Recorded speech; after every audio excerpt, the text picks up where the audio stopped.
Welcome back to the channel, everyone, and welcome back to College Football 25 Dynasty Mode. Sam Houston Bearcats Dynasty? Not exactly.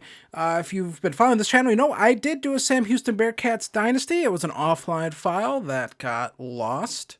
It just got lost. I'm not sure what happened to it. It was there one day, not there the next. But we are coming back here with a team builder dynasty. I've been playing around with this. I kind of started one, but then I kind of didn't. It's the Anchorage University Kodiaks, and we're actually going to replace the Sam Houston team. Going to keep the roster, and it's not just one team joining in the fun here. It's going to be a couple here, and we're going to basically replace almost all of Conference USA here. And we're going to get a bunch of team builder teams in here. We have the University of Montana Grizzlies joining. Then we have this team. We have the North Dakota State University Bison joining the fun. So that's 3 right there. Got a couple more to get in here. Kennesaw State is going to be turned into the Montana State University Bobcats, I believe. That's who that's going to be. So we're going to keep the Bobcats here. Bring them in. Then we have South Dakota State University, the Jackrabbits. They're coming in here as well. Middle Tennessee is going to turn into the University of Idaho Vandals. Going to bring the University of Idaho back in here. The Kibbe Dome. Not exactly the Kibbe Dome, but close enough. And then we have a couple more, the final 3 here. This is going to be the PSU Vikings. I believe that's Portland State. So we have the Vikings joining here, and then we're going to have 2 teams I created, the Badger Valley Bison and the Green Bay University Miners coming in here. Miners in terms of people that mine like iron and ore and things like that, not the miners that Drake's into. So that's going to turn, from FIU is going to be Green Bay there. So there it is right there, an entire conference, 1 stars. All the 1-star teams in Conference USA are going to be team builder teams. So I think that should give us a interesting feel here. And the reason why I also did that is for the simple fact that my one issue with team builder is you keep all of the like rivalries from the team that you're replacing. You also keep the pipelines of the team that you're replacing. So, replace Sam Houston. Our pipelines are all like Texas and stuff, right? So, I feel like that kind of makes this a little too easy. But Western Kentucky was the one remaining team, and we're actually just going to move them to the MAC. I think that kind of makes sense moving them to the MAC, if I'm going to be honest. I feel like they kind of fit in over there with those guys. I thought about maybe replacing MAC schools, but we're already in the MAC in our Western Michigan Dynasty, so I didn't want to have kind of that like weird lap over or anything like that. Kind of wanted a different feel here for Conference USA as we replace Sam Houston, the Bearcats. Gonna keep the roster though, so that is a positive, and gonna be our recruiter with our coach Paul Crew. If you know about movies, you might remember The Longest Yard. That was the quarterback. I couldn't put his actual name. There's one more E after that W. Couldn't do that. So we have some points here to spend. And I'm looking around here. What are we going to spend it on? And, I'm trying to remember. I think back to Sam Houston Dynasty now. I think I was always complaining about the defensive backs always getting beat. Granted, I'm kind of complaining about that in Western Michigan Dynasty. So maybe that's just part of this game where your DBs, no matter what, are ass. So, gonna redo this schedule here, and I forgot that first year when we played Sam Houston, we did play that game at NRG Stadium against Texas State. So that game will still be at NRG Stadium, but it's gonna be kind of weird here. So UCF, our week 1 opponent, we're gonna completely change the schedule up. That's gonna be an open. We're not gonna play that week 0 game. Looking around here, who are we going to play? I thought about playing Western Michigan, but we're going to play Wyoming. I think that kind of makes sense for us. A team in Alaska, we should be able to travel to Wyoming. That shouldn't be too tough. Now looking through here, these other teams, we're going to try to avoid facing anyone that's too far east, I guess, if that makes any sense. And I think Utah, or shouldn't be too far for us to travel from U to BYU. Actually, that's gonna be a home game. So what am I even talking about? BYU could come and play us in Alaska. That shouldn't be too far to travel for them. They probably won't like traveling to Alaska that much. But looking around here, trying to find another opponent, and the New Mexico Lobos kind of make some sense, I think. But still looking around here, them or Nevada, we go with New Mexico. That'll be the NRG Stadium game. And yeah, there's our schedule looking pretty good right there. Still have one more game to throw in here, and that'll be Colorado State. That'll be an away game for us. We'll go to Colorado. So there's our schedule looking pretty good. I'm not sure how tough or hard it will be. I mean, if I remember correctly, we went like 6-6 with Sam Houston. So it's the same roster. So it shouldn't be too different from what, we did that first season, but this is also an updated roster. So there is that. So here is the recruiting. It should be a lot different from that Sam Houston thing. Again, recruits, kind of everyone knows the strategy now is you find your original class of players you're interested in, and then you just offer them all scholarships. Right now we can't even really think about scouting guys.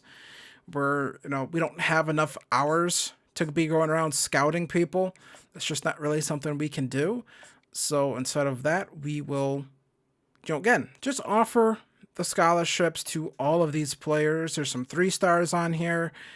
I am a little disappointed that that you keep the pipelines of the team that you're replacing. I would have liked it if it actually recognized that my pipeline should be like Alaska. I thought about maybe just recruiting Alaska guys, but there is only one Alaska prospect, and we're locked out on him. So even if I wanted to try that, I couldn't. So we're just going to recruit kind of just normal. I'm not going to do anything too crazy and just, try to, scout just Pacific Northwest guys. I suppose that's something we could have tried, but I feel like even that's a little more difficult too. But, we'll just pretend these are Alaska guys, maybe. We'll just do that. We'll pretend, maybe. But 34 prospects on the board, and we will scout some of the top ones here. And we have a 4-star JUCO guy here. We have DeQuiz Winbush scouting. He looks all right. He's a 4-star. Here is a JUCO running back. If I remember correctly, these JUCO guys, if they're like a 1-star, are like terrible. We're going to take them off the board because they'll be like a 52 overall. And that's just not very good. This left guard is still a 1-star. Looking at this left guard. And he also looks to be a 1-star. So gonna try to find some corners here as well. We took some guys off of our board. And George B. And we're going to go Taylor Cantu. I'm avoiding slot corners because slot corners in this game, for the most part, appear to be really slow. And also, cornerback is the one position group that we can scout really quickly right now. So, looking for this other corner, which is George B. Going to offer him the scholarship. And then we're going to take a look here at, scout him up here a bit. Looks all right. Offer him a scholarship. Try to get on his board. We have 2 green grades for him. So things work out right. We can, potentially get him, honestly, if we can get in that top 8 and then start just trying to sell. If we can, if those two kind of, we get those 2 greens, or we get 2 green checks on those 2 green grades, we could potentially sell him and try to get him. It's not that hard once you kind of figure out how the scouting and the recruiting works in this game. So this is the roster. Again, for the most part, it's basically the exact same. Sam Houston roster that we had from our Sam Houston series. That was lost to time, but yeah, looks about the same. You know, if there might be some guys who are a little bit different here, because I do think there were some other players that they got in kind of late. So some of these names do look a little different, but not fully different. Fatu Makuba, a guy who we're just starting to use in season 2, was looking like a beast. Sadly, we didn't get to really play that fully out with him, but yeah, that's the roster. Quarterback is really interesting here because we have Grant Gunnell, who started for us in that series in that first season. And I put up some good numbers. Big arm quarterback. And really similar to Hayden Wolf from the Western Michigan Dynasty that I'm currently doing. Remember that? That is not going anywhere. Just want to have a different feel for Dynasty with a team builder team. So, and then it's Jace Bauer, who was our starter for season 2. Bauer, mobile quarterback, doesn't have as much of a big arm as Gunnell does. So I feel like we'll maybe go with Bauer to start the season. But if I feel like I need a switch, I'll have no problem switching. So here is Cesar Esparza. We are currently in first place on him. He is a 3-star left tackle. And guys who are really good that we're in first place on, we're going to spend a bunch of time. We're going to spend a bunch of hours on them. And other guys, we can just put 10 on. I found that you can put 10. If you're kind of casting a wide net, for the most part, 10 is fine. Try to focus on these sorts of guys. Get that, send the house on them. Get that maximum influence. And, depending on what your grades are, send the house is better than actually even just selling. You should be fine sending the house on those guys as opposed to selling. You can get a lot of influence that way. So our first game is going to be taking on the U of Idaho, the Vandals. Let's take a look here at some of these uniforms. I think these look really slick, pretty spiffy. I believe the alternate logo I have on the helmet is from Mercer State, and I kind of changed up the logo colors a little bit to make it kind of fit the blue and yellow we got going on here. The blue and yellow color scheme comes from, I believe, the flag of Anchorage and the seal of Anchorage, which is also blue and yellow in this kind of same tone. So we have a couple different uniform options here, and we have these ones right here. These ones are kind of my favorite, if I'm being honest. I think these have a really nice look to them, and kind of like a weird retro look, even though there's nothing retro about this program. It's like a new program, and we can do a couple different helmets with this team here too. So we have some really nice uniform options here as we take on the University of Idaho here to open up the series here, taking on the University of Idaho right away with Conference USA play. What should we call this conference? I'm not sure what we'd call it, honestly, but I think we just might stick with Conference USA. But we start early on here with John Gentry picking up that first down right there, catching from Bauer. Then we kind of throw this little RPO right here, and we're driving down the field pretty early here. Eventually, in season 1 of that Sam Houston Dynasty, we're able to get this offense kind of humming. Not till later in the season, though. So that's kind of that. And then the tight end right there was always an issue for us, too. We're going to go for this on 4th and 3. Probably just going to hand this one off to John Gentry, and the offensive line is just not good enough.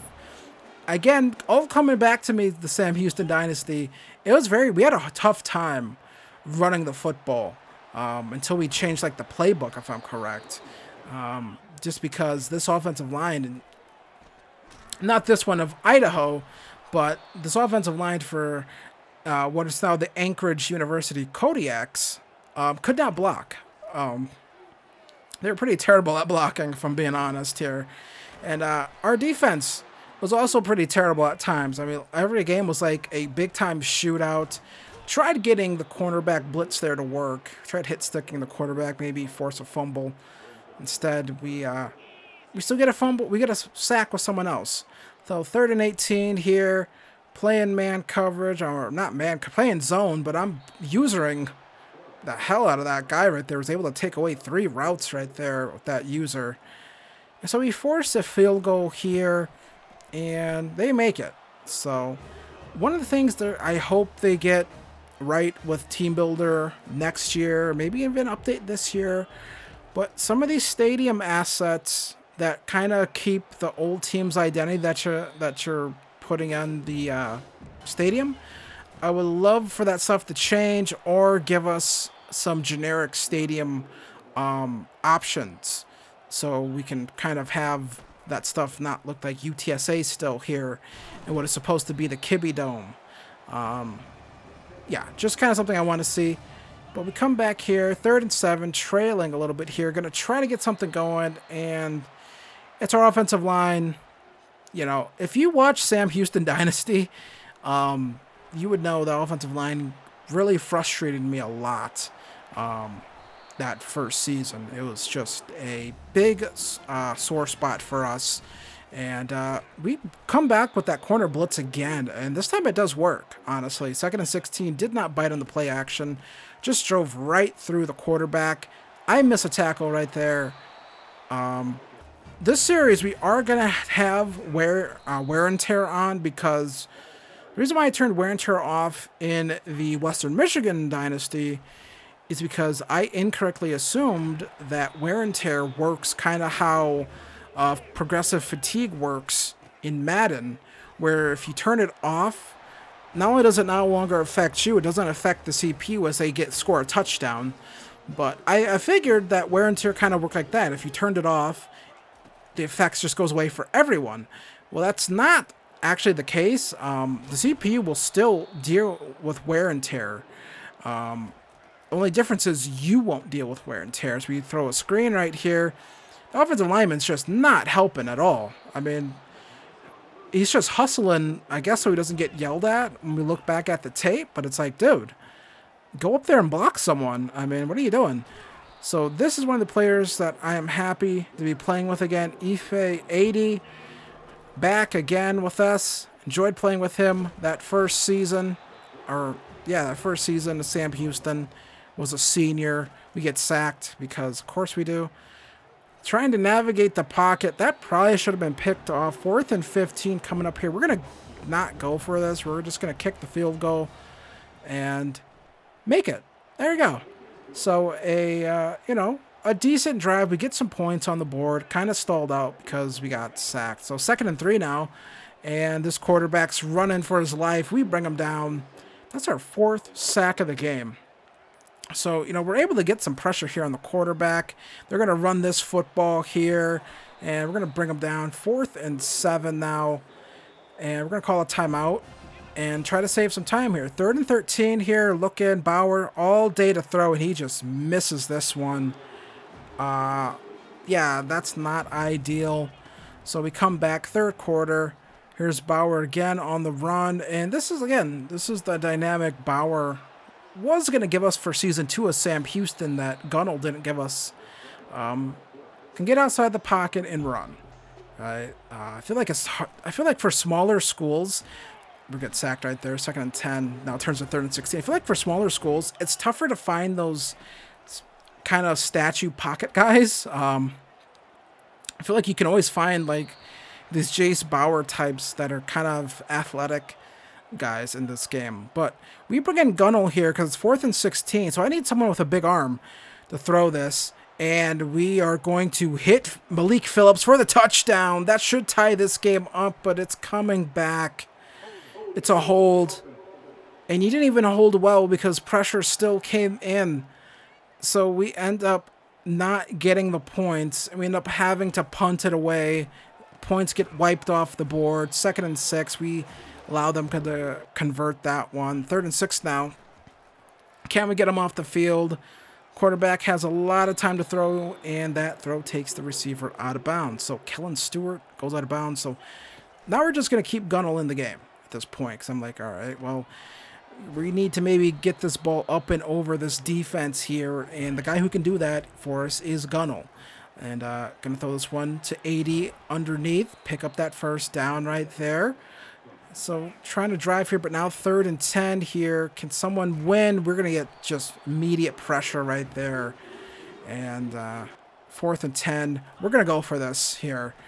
And under center, going to throw this one up. And Noah Smith almost came up with that big play right there. Instead, it is going to be turnover on down. So still in this game. Can we get outside, defend that screen? Not really, honestly. That was a good play call by them. But now 2nd and 1. Quick throw out here to the receiver. He's going to break a tackle, break another tackle, break another tackle. Just breaking tackles left, right, and center.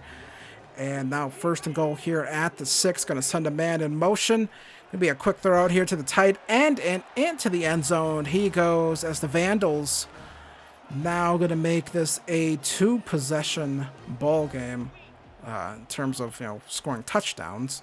But now Gunnell going to get picked off here by the linebacker. Yeah, I don't know. That looked like a good read, just like the linebacker got one of those ball of, lightning kind of shot. Just shot out of a cannon to get the interception animation, and that would do it.